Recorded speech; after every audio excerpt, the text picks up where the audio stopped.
and it was whilst we were there, we were on this ridge, to the best of my knowledge, and you could hardly dig in because you tend to think the desert being sand, but it's ruddy rock and you can't get through some of it at times, and all you did was make a little hole.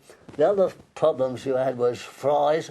You couldn't pick up anything with. If you tried to drink a cup of tea, it was like this with it, and still you melting flies and spitting them out. And needless to say, you got a lot of dysentery. Chaps went down with dysentery quite easily, and it was massive on the tracks. Because you didn't have any roads, there was these tracks on which the vehicles, because the amount of vehicles that use them, eventually be turned up to very fine dust. So anything going along, you would create this big dust, and these signs with "kill that fly" or "may kill you" and all this sort of thing. And your units were marked off. Assumed by your own military police or by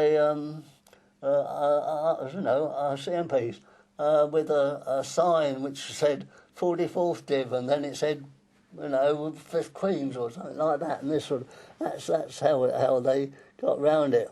The big snag was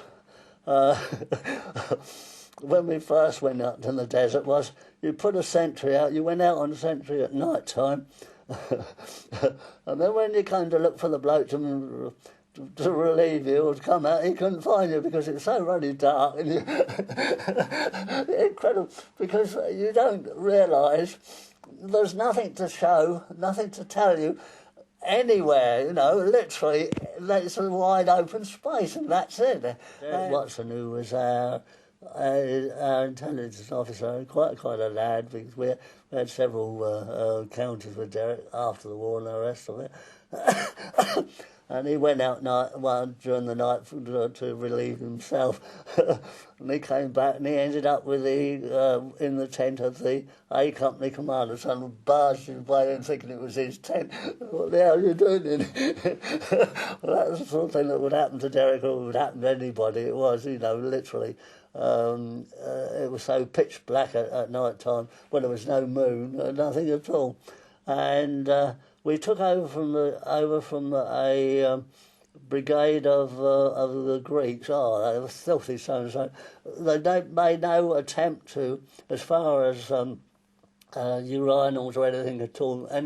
What we used to do is, if you wanted to do a crap, you went out and dug a hole and filled it in again.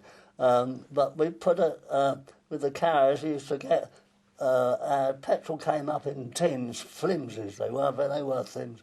And you cut one and we dig it in the ground, and if you wanted to have a pee, you went and peed in that and then poured a drop of petrol in it, because you had more petrol than you did have water and that sort of thing.